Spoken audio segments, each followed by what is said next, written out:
Oh, it's a long time ago now, but about 20 years I've been a councillor for, and I suppose it came about because a lot of sort of friends and sort of neighbours in the area that I lived in said, well, if you're interested in that sort of issue or you care about that, why don't you personally do something about it? And so late sort of 80s, people said, well, you ought to stand for the council. So I got sort of involved at that point, and in 1990 I got elected as a councillor. In recent months, it's become my full-time job. I mean, most councillors, myself included, tend to have full-time jobs as well. So, being a councillor is a part-time role. You do it sort of in your spare time, albeit, you can end up doing, 20, 30 hours a week.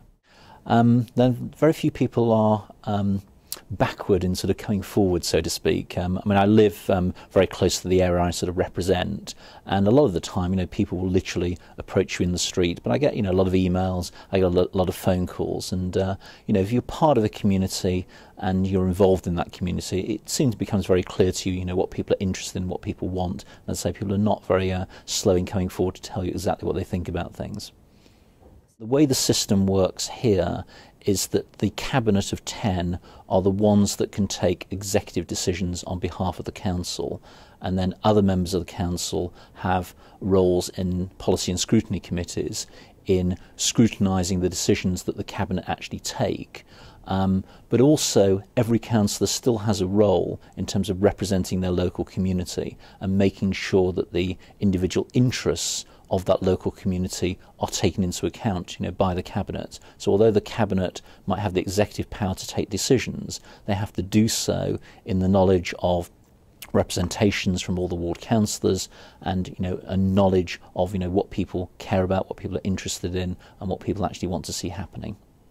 The majority group, so on Westminster Council there are 48 Conservative members and 12 Labour councillors. The Conservative group elects its leader from amongst its 48 councillors, so Colin Barrow, who's the current leader of the council, is elected by that group. And then the leader of the council then appoints the 10 members of the cabinet. We have a very open system on Westminster Council, so all our meetings of the cabinet or meetings of policy and scrutiny are all open to the public, and every decision that we take is published on the council's website, and so there's a very easy access for people to know what is going on in the council.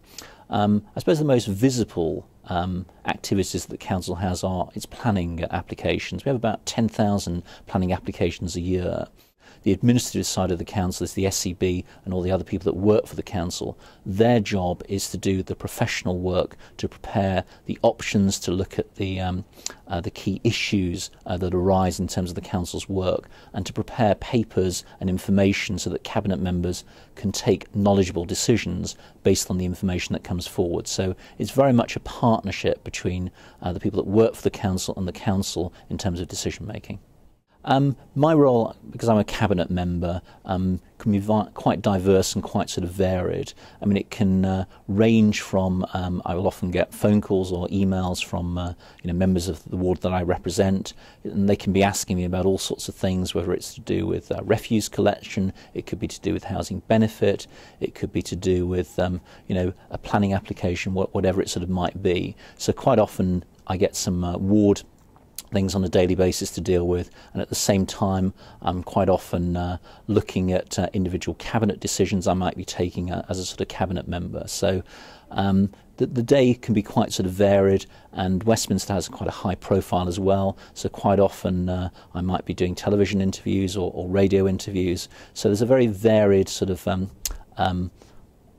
types of work that I do. And it makes it interesting. You never know when you wake up sort of one morning what you might be doing the next day.